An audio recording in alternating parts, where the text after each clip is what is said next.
ఇటీవల మాదాపూర్లోని ఐటీసీ కోహినూర్లో Cleartelligence India delivery and operation కేంద్రాన్ని ప్రారంభించినటువంటి మన ఇండస్ట్రీ మినిస్టర్ అయినటువంటి దుద్దిల శ్రీధర్ బాబు గారు మహేశ్వరంలో 200 ఎకరాల్లో ఏఐసిటీని ఉగాది తర్వాత నిర్మిస్తున్నామని తెలియజేయడం జరిగింది.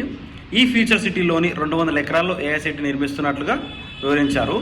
అంతర్జాతీయ ప్రమాణాలతో ఏఐసిటీ నిర్మితం అవుతుందని టెక్ దిగ్గజ సంస్థలన్నీ కూడా ఈ విషయం మీద ఆసక్తిగా ఉన్నట్టుగా తెలియజేయడం జరిగిందనమాట. అందులో భాగంగా AI, data engineering, business intelligence, cloud solutions తదితర రంగాల్లో సేవలు అందించేటువంటి క్లియర్ టెలిజెన్స్ సంస్థ కూడా మన భారతదేశంలో భాగంగా మన హైదరాబాద్లో ఈ శాఖను ఏర్పాటు చేయడంపై శ్రీధర్ బాబు గారు ఆనందాన్ని వ్యక్తం చేయడం జరిగింది. అదేవిధంగా మన హైదరాబాద్లో ఇవాళ ఫ్యూచర్ సిటీ లోపల 200 ఎకరాల్లో ఏఐసిటీ నిర్మిస్తున్నారు. ఆ ఏఐసిటీకి వస్తే మన మహేశ్వరం చుట్టుపక్కల ప్రాంతాల్లో కూడా మంచి డెవలప్మెంట్ ఉంటుంది.